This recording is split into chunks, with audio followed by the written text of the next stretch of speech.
안녕하세요. 현실은 영원이다의 능인선원 원장 지광입니다. 1강에서 죽음을 공부해야 하는 이유와 그 다음에 영혼의 존재에 대한 이야기를 나눴었죠. 이번 시간에는 그렇다면 영혼을 우리가 과연 어떻게 대해야 하는가, 그런 점에 대해서 좀 얘기를 나눠볼까 합니다. 얼마 전에 저도 기억이 나는데 차태현이라거나 우리 영화배우 하정우 주연의 1000만 관객을 돌파한 영화가 있었죠. 신과 함께라는 영화, 대표적인 영화인데요. 보신 적 있습니까? 네.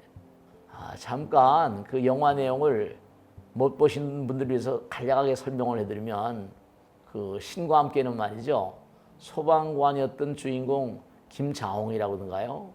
김자홍이 환생을 하기 위해서 저승에서 49일 동안 7번의 재판을 받는 과정을 그린 영화입니다. 근데 그 내용은 모두가 다 불교적인 내용을 담고 있더라고요. 근데 사람들이 불교에 저런 게 있나 싶은데, 저에 좀 나오신 분들은 49제니 들어오셨죠.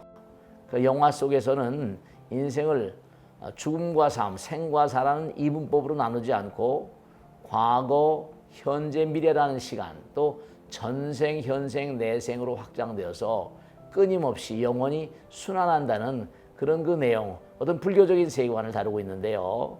근데 여기서 주목해야 할 점은 우리가 현생에 남는 우리의 영혼의 앞날을 위해 어떻게 해야 하는가 하는 점입니다. 그리고 여기서 이 영화에서 등장하는 개념 가운데 아주 중요한 내용이 하나 있는데요. 천도란 말 들어보셨나 모르겠어요. 네. 천도란 말은 우리가 일상생활에서 별로 익숙하지 않은 단어입니다. 그런데 한자 그대로 풀이한다면 추천한다는 뜻이거든요. 도, 길을 안내한다는 뜻입니다. 쉽게 말하면 망자, 죽은 영혼의 길을 뭔가 아름다웠게, 마음 가운데 뭔가하니 불안한 마음, 부정적인 마음들을 녹여내려서 그 죽은 망자를 좋은 길로 인도하는, 그렇게 안내하는 그런 의식이 천도라고 보시면 되겠습니다. 이 천도가 참 불교에서는 중요한 의식입니다. 그리고 중요한 의식일 수밖에 없겠죠. 왜냐하면 사람이 돌아가시면 그 사람이 갈 길을 몰라 할 때, 방황할 때, 표류할 때, 그때 그 사람을 인도해 준다는 건 아주 중요하잖아요. 산자들에게도 길을 안내해주면, 모르는 길을 안내해줄 때 너무나 감사하는 거 있죠. 많고 많은 사람들이 세상을 살면서 돈이면 최고야, 명예면 최고야, 권력이면 최고야, 이래서 나름 몸과 마음을 다해서 최선을 다해서 열심히 노력을 합니다. 그럼 이뤄놓은 게 있지 않겠어요? 많은 사람들이 죽게 되면 이와 같이 자기들이 현생에 이뤄놓은 것에 대한 애착이 대단히 크게 돼 있습니다. 놓치고 갈 수가 없어요. 놓고 갈 수가 없어요. 어마어마한 부를 쌓았다, 재벌이다, 피눈물 나게 돈을 벌었다, 어떻게 생각하십니까? 놓고 갈 수가 없어요. 그때는 이 세상에서, 현생에서 이뤄놓은 그것이 자기의 덫이 됩니다. 그걸 우리 불교에서는 자업자득이라고 그러거든요.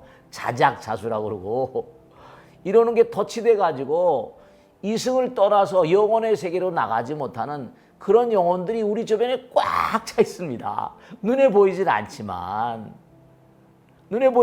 꽉 차 있습니다. 그러니까 그렇기 때문에 현생에 미련과 애착과 집착이 남은 영혼들에게 제갈 길을 가도록 잘 인도해 줘야만 되는 게 유족들, 산자의 도리입니다. 근데 그걸 제대로 안 하는 거예요.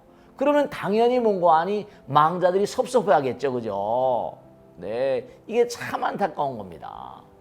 네, 이 천도를 잘하게 되면 이 가족들에게 재앙을 뭔가하니 멀리하고, 액난을 멀리하고, 그들을 복되게 하는 삶을 뭔가 열어줄 수 있다는 걸 분명히 말씀입니다. 그러니까 부처님 말씀에 나오잖아요. 산자는 죽은 자에게 영향력을 행사할 수 있고, 죽은 자가 또 산자들에게 영향력을 행사할 수 있어요. 지장경 같은 데 보면 너무 잘 나오잖아요. 어떤 딸이 어머니가 대단히 어머니가 대단히 나쁘게 살았어요. 악도에 가 있는 겁니다. 고통스러운 거에 당연히 마음이 불편하죠. 자녀들이 마음이 불편합니다. 불편한 마음으로 계속 살면 어떻게 되겠어요? 삶이 불편하잖아요. 그래서 재산을 기울여서 어머니의 천도제를 지냅니다. 그 어머니가 좋은 데로 가시게 되잖아요. 그것만 봐도 후손들이 뭔고 하니 후손들이 돌아가신 망자들 위해서 좋은 곳으로 안내할 수 있다는 그런 그 사례가 경전에 나오잖아요. 그러니까 죽은 자를 위해 천도를 지내면 죽은 자는 당연히 고마워하겠고, 그러면 뭐라? 네, 조상님의 음덕이라는 게 있죠. 당연히 산 자들도 누가 나를 좋게 해주면 그들에게 은혜를 갖고 싶잖아요. 안 그렇겠습니까? 마찬가지로 돌아가신 분들이 껍데기만 없는 겁니다. 망막만 없는 거예요. 가죽만 없는 겁니다. 이 육신은 가죽포대니까 마음은 영원합니다. 그러니까 당연히 뭐라? 도와주고 싶은 거예요. 그걸 조상님들의 음덕이라고 부릅니다. 그러니까 이게 사람들도 마찬가지죠. 좋은 음식을 먹고 잠도 잘 자고 건강에 대한 어떤 개념을 가지고 정성스러운 마음으로 살게 되면 얼굴에 윤기가 흐르잖아요. 그죠? 그리고 귀티가 납니다. 근데 영가들도 마찬가지예요. 귀신들은 몸이 없어요. 근데 이 영혼이라고 말씀드리잖아요. 영혼이 바로 귀신의 몸이라고 한다면 우리 눈에 보이지 않는 차원이에요. 절에 가면 향을 피우죠. 그죠? 초를 키잖아요. 그죠? 그들은 이른바 기성. 그러니까 절에선 개양정양하게 됩니다. 그러니까 거기 바나나나 제사일 때 홍동백서 그러잖아요. 그죠? 음식을 올려놓으면 그 음식에서 뭐가 나오는 거 아니? 기가 나오잖아요. 그래서 이 영혼들은 기를 마신다고 해서 이른바 기식이라고 합니다. 기식. 향을 마신다고 합니다. 그러니까 여러분들이 중요한 게 우울한 마음을 갖지 마세요. 그럼 주변에 있는 영혼들도 우울해집니다. 그래서 제가 항상 기도하시라고 말씀드리고 이 천도제를 말씀드리고 이렇게 부처님 말씀을 벗삼아서 하는 걸 말씀드린 이유는 그러면 몸과 마음의 분위기가 달라지잖아요. 기운이 달라집니다. 그렇기 때문에 이러면 기도를 하시게 되고 또 뭔가 부처님 법문을 생활하게 되면 뭔가 몸에서 내 티가 납니다. 마지막으로 그 천도제를 지낸다는 것이 왜 또 중요한가 하면 천도제를 지낸다는 것 자체가 나의 사랑의 표현이잖아요. 우린 사랑을 너무 펼칠 줄 모릅니다.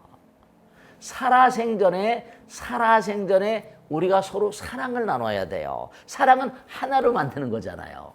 그죠? 그러니까 천도 그 자체가 곧 자기수행입니다. 죽으면 그만이 아닙니다. 대충 막 사시면 안 됩니다. 인생은 막 살 수 있는 인생이 아니라 우린 이 세상에 어떤 임무를 가지고 태어난 인생은 어떤 목표를 달성할 수 있는 그런 과정 같은 겁니다. 그러니까 천도라는 건 돌아가신 영혼들을 위해서 지내는 것이기도 하지만 영혼들이 그 좋은 기운을 받아서 살아있는 사람들에게 또 좋은 그런 그 영향력을 행사하게 되는 겁니다. 그러니까 그분들이 좋게 되면 우리도 뭐죠? 그런 그분들의 불안한 마음에서 해방되는 것처럼 우리도 해탈도를 가게 됩니다. 결론적으로 천도는 나와 남, 조사님과 나 서로에게 다 스스로 서로에게 도움이 되는 거예요. 내적으로는 우리의 마음, 영혼을 위하는 마음, 사랑의 마음이 되는 것이고 죽음에 대해서 다시 한번 진지하게 생각해야 되는 거죠. 사람들은 천도 그러면 그냥 돌아가신 분이 아니라 나도 언젠간 떠나가겠다 하는 죽음에 대한 공부도 되는 겁니다. 그래서 이건 곧 자기 수행과도 연결되는 것입니다. 이처럼 돌아가신 영혼들, 망자의 영혼들에게 길을 안내하는 천도는 정말로 중요한 그런 그 의식이다. 그리고 중요한 우리의 크나큰 공덕이 된다는 걸 꼭 말씀드립니다. 이처럼 보이지 않는 세계 영혼들, 귀신들과 우리 사한자들은 전혀 떨어져 있는 게 아닙니다. 하나입니다. 이어져 있는 게 아니라 한 몸이라고 생각하세요. 근데 한 몸인데도 불구하고 한 몸이라고 생각하지 않으니까 사랑이 결핍되어 있는 겁니다. 조화가 결여되어 있는 겁니다. 그러니까 천도라거나 기도라거나 이런 것들은 서로에게 사랑을 주는 겁니다. 서로에게 영향을 미칠 수밖에 없는 상황입니다. 한 몸이니까 마음은 하나거든요. 오늘은 천도의 사례에 대해서 또 천도 이유에 대해서 잠깐 보살펴 봤는데요. 네, 앞으로도 시간이 된 대로 계속해서 아름다운 그런 프로를 만들도록 최선을 다하겠습니다. 감사합니다. 여기서 마치겠습니다. 들어주셔서 감사합니다. 봐주셔서 감사합니다. 네.